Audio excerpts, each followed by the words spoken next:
আমার ভাই বোনেরা সবাই দেখুন বাংলাদেশের অবস্থাটা কীরকম ভয়ানক খারাপ। রাস্তাঘাটের অবস্থা দেখছেন? অনেক খারাপ অবস্থা। কিসের কারণে হয়েছে এই অবস্থা? একটু ভুল সিদ্ধান্তের কারণে, একটু ভুল কথার কারণে। তো যাই হোক, সে সকল কথা নাই বা বললাম। তো দেখেন রাস্তাঘাটের অবস্থা আপনাদের সাথে শেয়ার করলাম। এটা হচ্ছে 19, 20, 21। তো এই সব মিলিয়ে একটা ভিডিও মেক করলাম। তো আমি তো আর একসাথে ভিডিও করি নাই। একদিন পর পর যে একটু গোপনে ভিডিও করে আপনাদের মাঝে একটু দেখানোর জন্য এই ভিডিওটা করলাম। তো দেখেন আমাদের সেনাবাহিনী ভাই বোনেরা আছেন, বেশিরভাগ আমাদের সেনাবাহিনী ভাইয়েরা আছেন। তো ওই যে দেখেন একদম সুবাস্ত গেটের কাছাকাছি। তো এই ভাই বোনেরা কিন্তু মানুষজনকে না করছে যে আপনারা কেউ মেন রাস্তা আসবেন না। আর যদি কোনো কাজে যান সবাই একটু হাত উঁচু করে যাবেন। বা অনেকে আছে না, কাজকর্ম থাকে না, তো যাই বারিধারা যেরকম গুলশানে 1-2 যাদের বিজনেস আছে বা কাজকর্ম আছে তারা তো যেতেই পারবে। আর কিছু ভাই বোনেরা আছেন যেরকম বুঝতেই তো পারছেন রাস্তাঘাটের অবস্থা। তো তাদেরকে আমাদের এই যে সেনাবাহিনী ভাই বোনরা তাদেরকে মানে মানে ধাওয়া দিচ্ছে, মানে সরিয়ে দিচ্ছে।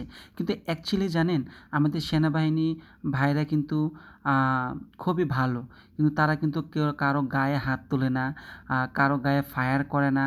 একদম মানে সচ্ছলভাবে মানুষকে মানে সরানোর চেষ্টা করে। ঠিক আছে? আর কি বলবো, বলার কোনো ভাষা নেই। আর নাইবা বললাম বিজিবি লোকদের কথা। বিজিবির লোক যারা ইন্ডিয়ান পুলিশ আছেন তাদের ভিতরে একটু মায়া দয়া নাই। কেননা যাদেরকে মারছে সবই কিন্তু ইয়াং জেনারেশনের ছেলেরা।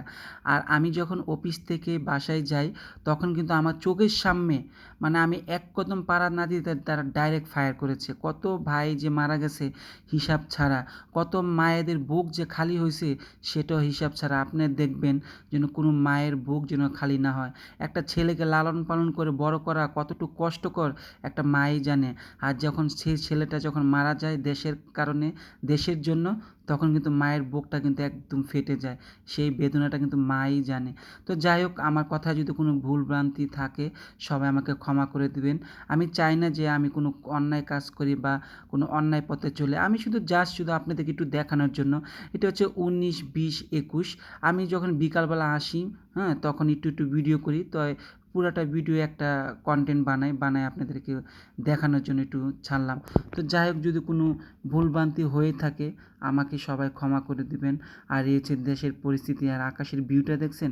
অনেক সুন্দর। দুই পাশে কিন্তু সেনাবাহিনীদের কর্মীরা আছেন। আর সেনাবাহিনীদের কথা নাই বা বললাম, আবারও বলছি, সেনাবাহিনী ভাইদের কাজ অনেক ভালো, অনেক সুন্দর। আমাদের এই দেশটা যদি সেনাবাহিনী চালাতো, আমার অল্প বয়স, আমার যে জ্ঞানে যে বুদ্ধিতে যে কথাটা আসে সুন্দরভাবে চালাতো সেনাবাহিনীর ভাই বোনরা। তো সবাই ভালো থাকবেন, সুস্থ থাকবেন, আমার জন্য দোয়া করবেন।